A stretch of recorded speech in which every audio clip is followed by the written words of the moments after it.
আমরা যদি এই সময় এই মুহূর্তে যে যে দলই করি না কেন, এই মুহূর্তে আমাদের একজন প্রার্থী হয়েছে জামায়াতে ইসলামী বাংলাদেশ প্রার্থী হয়েছে।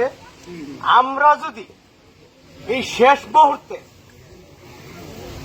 তাকে ভোট দেয়া জয়যুক্ত করে যদি আমরা এন্তেকাল ফরমাইতে পারি, তবু হয়তো আল্লাহ তাআলার দরবারে আমরা একটা নালিশ দিতে পারবো যে আমরা আমাদের শেষ বয়সে আমরা আল্লাহ বা আল্লাহ রাসূলের দল করে আমরা বিদায় নিচ্ছি।